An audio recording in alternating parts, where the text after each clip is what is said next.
If these assholes had not advertised this week's Monday Night Raw as this grand event that they did, maybe, just maybe, the disappointments would have been a bit less.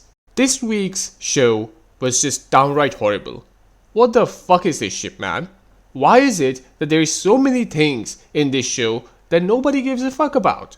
The very first match of the very first Raw of the year includes wrestlers like Io Sky, Kairi Sane, Rhea Ripley, and Asuka. Are you fucking kidding me or what? This is not supposed to be the opening match, man. I don't know. Can we stop pretending that Rhea Ripley is this fucking big deal? She's not. In the wrestling circle, maybe. But what about the casual fans, man? Whether you like it or not, at the end of the day, that's what matters. And if she's such a big deal, I don't know why she's in this random ass tag team with Io Sky. They have nothing in common. When you look at these guys, you know they're not actually, I mean, they might be friends, but you know that there is nothing about them that's actually gonna make them beat a tag team if this was, let's say, not scripted. You know what I mean? You just know that. There is nothing in common there, man. One's a goth girl, the other one's a Japanese girl who can barely speak English. What the fuck is going on? Anyway, they have a match. Rhea Ripley and Io Sky win the tag titles. They pin Asuka. They don't even pin Kairi Sane, who is like the jobber of the two. So, don't know why this was the opening match. I don't know why anyone gives a fuck. When you see them fight, man, I don't know. You kind of get this vibe that these people think that people really give a fuck about this. When the fact is, no one cares about the tag titles. No one has ever cared about the women's tag titles. Ever. Be honest, man. No one has ever given a shit. Even when Bianca Belair was the tag champion with Jade Cargill, no one actually cared, man. No one ever gave a fuck, irrespective of who held this title. That's saying something. Anyway, after that, we go to the same old Gunther promo. He comes out, the crowd boos, and I have to say it, man. This guy does not have what it takes to be the type of heel that he's trying to be presented as. He just doesn't, man, unfortunately. They made the mistake by making him tap out John Cena. He just doesn't have what it takes. The fact that he made John Cena tap out, and even right now, if I ask you, hey, is Gunther on the same level as The Undertaker? Be honest to yourself, man. What does your heart tell you? You can't tell me, oh, but Gunther doesn't have the same amounts of accomplishments as The Undertaker. Yeah, he doesn't. But he did make John Cena tap out. He's a multiple-time world champion. He has the record for lasting the longest in the Royal Rumble. He has quite a few things. Longest reigning IC title. So he has quite a few things going on. Another very important thing that he has going on, he has never lost a singles match that was non-title. That's also saying something. He has been around for quite some time and he has not lost even one match that wasn't for the title and the singles match. So he has had quite a lot of things. And now I ask you, is he on the same level as Kurt Angle? Fuck no, he isn't. That's saying something, man. Is he on the same level as Eddie Guerrero? Now, of course, Eddie Guerrero has been mentioned constantly ever since he passed away. And he was very over before that as well. So there are quite a few things. But again, Gunther has quite a lot of accomplishments. More than Eddie Guerrero ever did, quite frankly. And more than Kurt Angle ever did as well. As far as world titles are concerned, he's gonna win more. And he has already won it a couple times. So, I don't know, man. What are we waiting for? Now, don't tell me, oh, but Kurt Angle also made Cena tap out. Yeah, that's not the same thing. He made him tap out when he was a fucking jobber. That doesn't count. Okay? AJ Styles comes in. For some reason, he's very mad at Gunther because Gunther is disrespecting John Cena. Like, I don't know. At one point, AJ Styles was also doing the same thing. So, I don't know why people are acting like him disrespecting John Cena is this really evil thing. When the fact is that people always in this company disrespect their opponents. It happens all the time. So, I understand it was John Cena's last match and all, but so what? It's the rule of the game. So, who cares? But anyway, he comes in, he slaps Gunther, and Gunther just stares at him angrily after that. Gunther is supposed to be this guy who no one can mess with, right? He's supposed to be a heel who is fucking dominant. He can win matches without interference. AJ Styles comes in, he slaps him, and Gunther is just staring at him. He's looking angry and everything, but that's it. And then AJ Styles actually acknowledges that, oh, I expected that you won't respond. Why did he not respond though? He's supposed to be the best, and you have shown that with his matches as well. So it's not just a guy who's claiming that he's the best wrestler. He has defeated people, quite a lot of them. So what's happening here? Didn't make any sense to me. Then we have an Intercontinental title match. Not for the men's title, for the women's title. Which means we have Becky Lynch and Maxine Dupree. Oh, by the way, I'm just going to digress a little bit. This was the Stranger Things special. No idea what the fuck that means. It had literally no bearing on anything. On anything, man. This is beyond a joke. What are these guys doing, man? This is beyond a joke. I really thought, imagine this. If they had a show with relevant people, if they had a listener, like, I don't know, just having a match on Monday Night Raw. Now, I know he's probably going to deny that, but let's say we just had that. Like a random match. Listeners fighting today. Or some shit. Maybe against someone he has already faced, man. Like, maybe against AJ Styles. Why not? They just have a match on Monday Night Raw. That would be so awesome. And it's going to feel like a big Raw event in that case. Now, maybe they're saving Jericho for fucking the Rumble. And that's fine. It's up to them. Doesn't really matter. But if he was also supposed to make his return tonight, let's say, and because it's a Stranger Things special edition, maybe if we had someone from the cast of Stranger Things come in and actually interfere or something, you know, like sometimes celebrities do. This is supposed to be a Stranger Things special. Who knows? Now, I know. Millie Bobby Brown's probably a little too big for this company at this point. So is Winona Ryder, you can argue. These people are never gonna give this company the time of the day, right? Maybe somebody else. There are so many people. Maybe, I don't know, the guy who plays Steve. He could have come in. I think that would have drawn some eyeballs. But that just shows you how much respect this company really has. At one point, Mike Tyson was showing up here. Donald Trump, whether you like him or not, man, getting him on the show was a pretty big deal, you know? And look at these guys now. Fucking out. Anyway, back to the match. Becky Lynch versus Maxine Dupree. Becky Lynch wins. It's just a match, you know, like there is nothing exciting about it. No one really cares. And I figured out Becky Lynch's entire criteria of pushing younger talents. So this is what's gonna happen, right? She's gonna, and this is the same thing that happened with Lyra Valkyrie as well.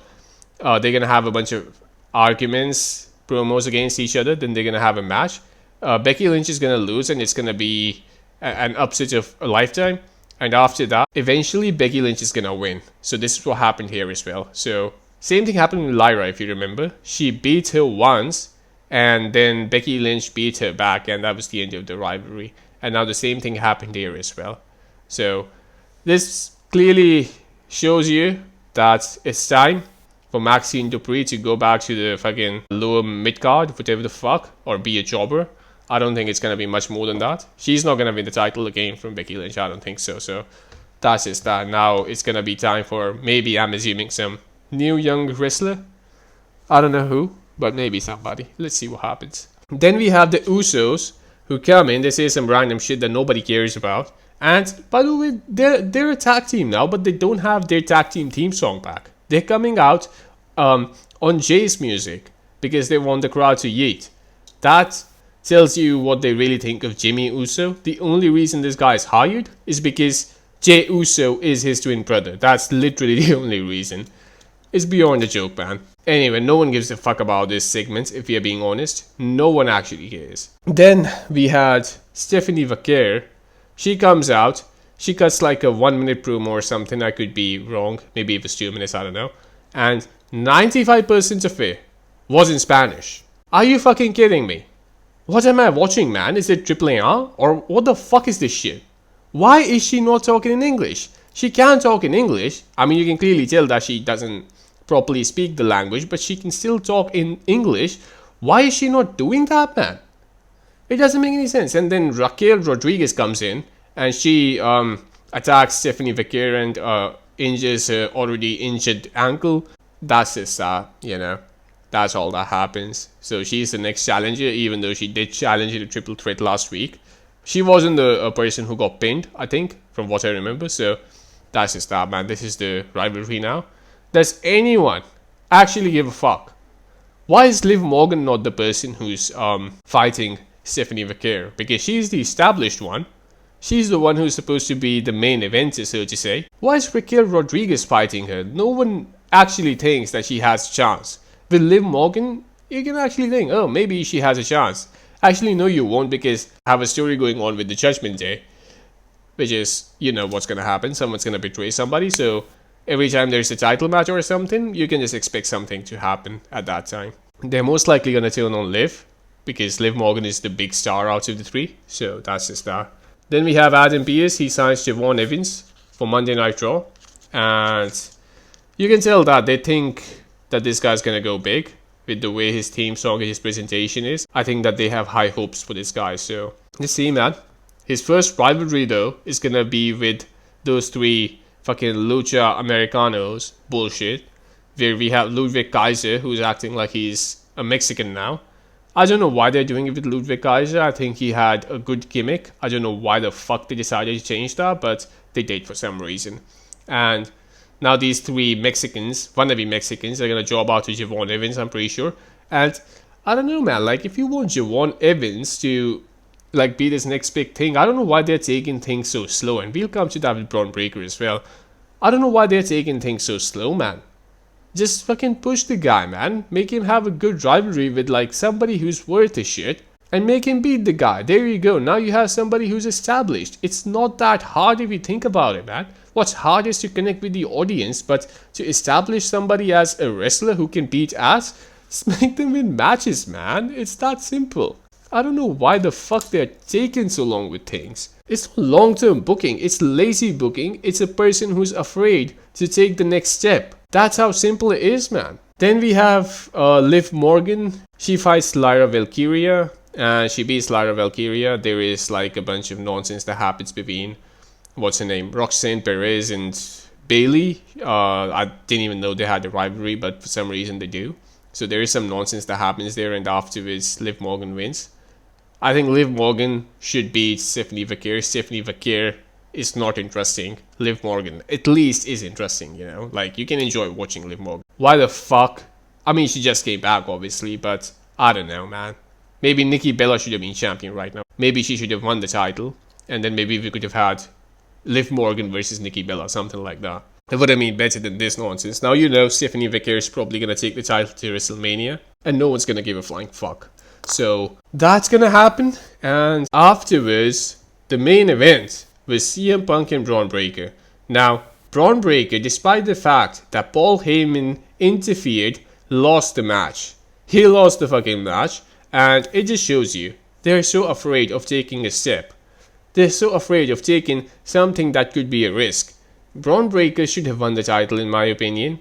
Because if you're being honest, man, I know some people don't fucking want to hear this, but no one really wants to see CM Punk as champion anymore.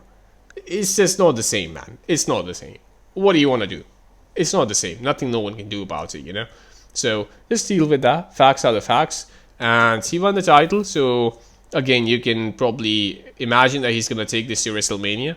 Since Braun Breaker lost his match, I don't like his odds of winning the title, like winning the Rumble, sorry.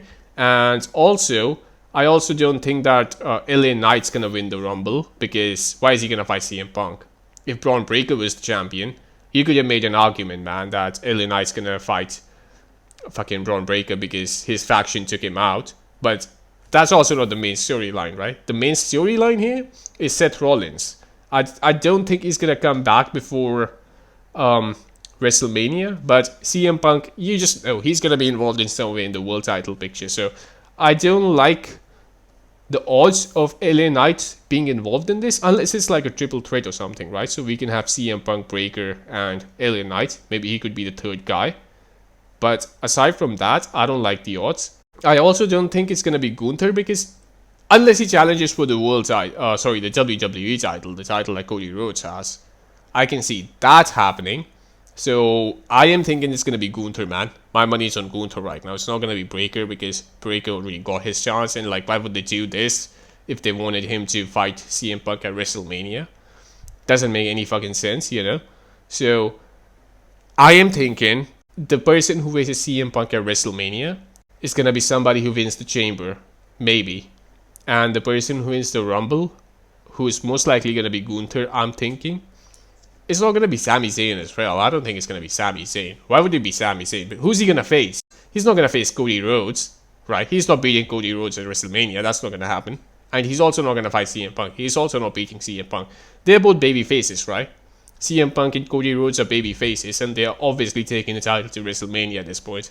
So you have to think about it this way: a heel's gonna win the Rumble because a heel needs to fight a baby face. You know, just the good old textbook wrestling story. So Breaker lost, so I don't think it's gonna be Breaker. And Gunther is the only one that's left. That's the only guy I can think of. Aside from that, this week's Raw was absolutely crap. I really hope that they don't fuck up the Rumble. Rumble should be good. Another person, by the way, while we were at the topic of the Rumble, is Chris Jericho. If he debuts at the Rumble, returns at the Rumble, sorry, and he wins, I don't think I'll mind it, man. I don't think I'll mind it. Now, obviously, he doesn't look the same as he once did. So, I don't know. But Chris Jericho versus CM Punk for the world title, I don't think I'll mind it, to be honest. I don't mind it. So, let's see, man. Let's see what happens.